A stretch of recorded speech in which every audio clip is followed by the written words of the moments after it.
Hey guys, if we reach 1,000 likes, we'll be giving out 2 of our new shirts. All you gotta do is click like, subscribe, and turn on notifications.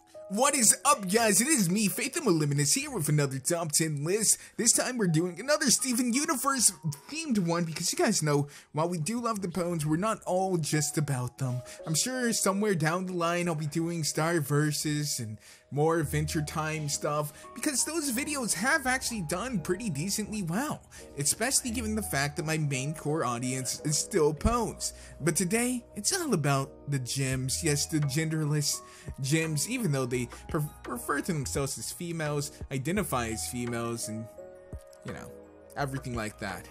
Kinda actually not progressive to allow them to be attributed as female, but hey, whatever. Today we're going to go ahead and talk about the top 10 Steven Universe episodes, and boy, I can hear the tears from here. I can hear people breathing heavy and hammering on their keyboards already, so I'll go ahead and tell you right now, as with every list, this is just my opinion. You don't have to like my opinion by any means, but I don't have to like the same episodes as you. If you want to go ahead and say that I'm wrong, go ahead and do so. But just keep in mind, one man's opinion doesn't have to mean that another person's is lesser. Number 10, The Test. So, before Steven became this badass crystal gem warrior, he had to prove himself.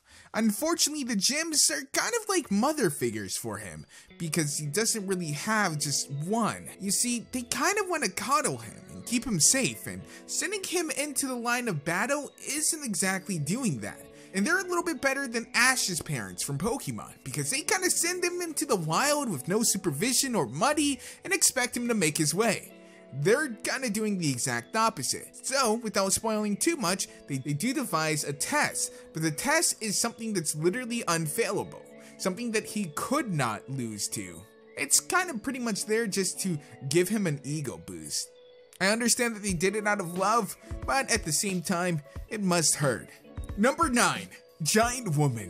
So this one is all about fusion, which is a thinly veiled kind of metaphor for some sort of sexual experience. You can debate me all you want on that one, but there's a lot of evidence to point towards that. Especially as we get lower down on this list, and you'll see my exact reasoning as for why. But keeping that in mind, and keeping my interpretation of it in mind, it's a little bit more weird this episode, because this is all about Steven trying to get Garnet, or Pearl and Amethyst to fuse. So essentially, it's kind of like trying to force your friends to have sex. It's like IRL shipping, essentially. It's kind of creepy, but it does give us a chance to see some of these amazing combination forms. This introduces a whole new variety of gem. Like, we haven't seen character designs like this before, and it's interesting to see the artists come up with some sort of form that fits all of them. You know, something that encapsulates both their designs while still making it something unique and still being able to see, oh, well, that's where Pearl is, and that's where Amethyst is, and this is pretty meshing. This meshes well. That takes skill, and that probably wasn't easy for them to come up with for designs. Number 8, Alone Together. Again, another fusion one, but this one is between Steven and Connie to form Stefani. And this is filled with all that gender norm breaking stuff that Tumblr loves to praise the show for. It forms a bond between Steven and Connie, and it's like she's very tall. She's like an Amazon-esque woman, and she's wearing like Steven's clothes, so it's a little bit weird. But it's just this light brown character with this amazingly wavy black hair. The character design itself looks pretty good. It's weird to think that he can fuse with non-gems, or that he can fuse at all as a human, and it opened up so many theories and thoughts about how fusion in itself works. We know it's a metaphor, but it does still play by certain rules within the world. But even the gems were surprised at this. And this one, it's kind of iconic for anyone who makes theory videos or who likes to look at the show critically. I know I haven't done too many theory videos with Steven Universe, but don't think I just kind of shut off my mind while I'm watching the show. There are tons of things in the show that I find interesting. It's just finding the time to do videos. Number 7, Crack the Whip. It's about Jasper coming back, and she's kind of felt like fusion isn't just a tool that weak people use. She feels now that it's something that is necessary to become stronger, and that it's okay to fuse, and that she's changed her entire opinion. But we've also get to see a little bit of Connie and Steven being badass in the fusion of Stefani, which is something extremely rare. We don't get to see that too often, and their combat-wise abilities is pretty badass. But it's also an interesting thing because with a lot of the fusion stuff with Lapis, it kind of bordered on the ideology of sexual assault, and it just, the mind games that were going on there, the mental abuse that was going on in the situation, where they felt so apparent, at least to me, that it was weird that it was in a kids show, and that kids were able to digest it is something that I was happy about. And that the parents were getting upset about it, because if the show tries to tackle certain topics or certain more adult themes or complicated themes that aren't as easy to convey, then, you know, they run the risk of outraging the public. And I think Steven Universe has been able to pull it off pretty well, a lot of the times pretty significantly. Number 6, Mr. Gregg. This one has one of the best songs in the entire series, I would say. One of them. Steven Universe has a lot of great songs, but the It's Over one is just so beautifully done, and it conveys Pearl's emotions beautifully. Her love for Pearl, her love for Rose, and her feelings towards Gregg, and everything that's happened, everything that she's kept bottled up. It was no secret that she was in love with Rose. Like, there was no secret about that, but to the extent we've only seen it through Toussaint kind of actions and weird stuff like that, but to see it in such a pure form was something that we hadn't gotten to see, and being able to see it, it was great.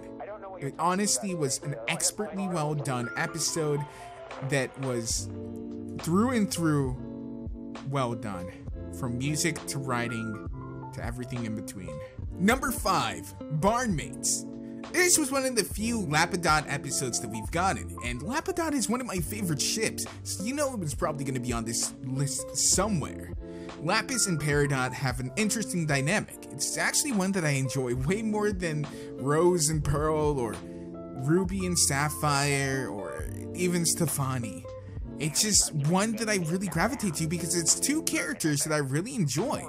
I love Peridot's Toussaint attitude. It's not like I like you or anything, Baka, but she tries and she opens up, and Lapis is this emo girl who's been through a lot of hardship, who has tons of scars. They're two very scarred people coming together to make a very dysfunctional little pair. And it's interesting to see them open up to each other, to make mistakes about one another, and then to fix them. It's all so interesting, and if it's written well, it can do so much. And I believe Steven Universe is in the position where their writers are just killing it right now. They actually have writers who seem passionate and haven't been burnt out on the series, and will love to write these storylines. And they probably are enjoying the freedom to express themselves in different ways that other shows probably wouldn't even dare let them even come close to. Number 4, Mindful Education. This one is another Stefani episode, and it's kind of a different take on it. Stefani has always been this powerful character. They've always had the upper hand, it looks like. It's someone who literally towers above normal people, and you don't normally attribute normal human emotions to them. You think they're just so confident, but this one shows that the insecurities of both of them only become combined when they're fused. Connie suffers from thinking that she's too brutal and too harsh, and Steven obviously has insecurities about his mother. In between those two things, battling can sometimes be difficult. Despite we've seen the fact that they've been able to fight before, this pushed them to their limits, and it took them a little while to actually concentrate and come together. So it kind of shows that even these characters that we put on this god level of being, that they're still at the end of the day valuable, just like us, and just like every other character. Number 3, Sworn to the Sword. This one is a lot earlier in the series. It's actually when Connie is still learning how to use her sword. But this has an amazing song in it. A lot of Steven Universe songs are amazing, but this one is also one of my favorites. Pearl talks about being prepared to die for Rose on the battlefield. She slips in her feelings about it. She tells Connie what she has to be prepared to do in order to protect Steven and protect the other people that she loves. It's kind of interesting. And the song is amazing, and to see Connie push herself so hard is also great. It fills Pearl with joy as well to see a human, someone who has such a short lifespan, who is so fragile and easily destroyed, to go up against things that are so much more powerful than her, to put her life in danger for someone that she cares about, knowing that it's a lot easier for her to die than it would be for Pearl. Number 2, Jailbreak. This one is kind of Garnet's highlight. It's probably one of her best episodes. Sapphire is taken hostage and Ruby comes to save her.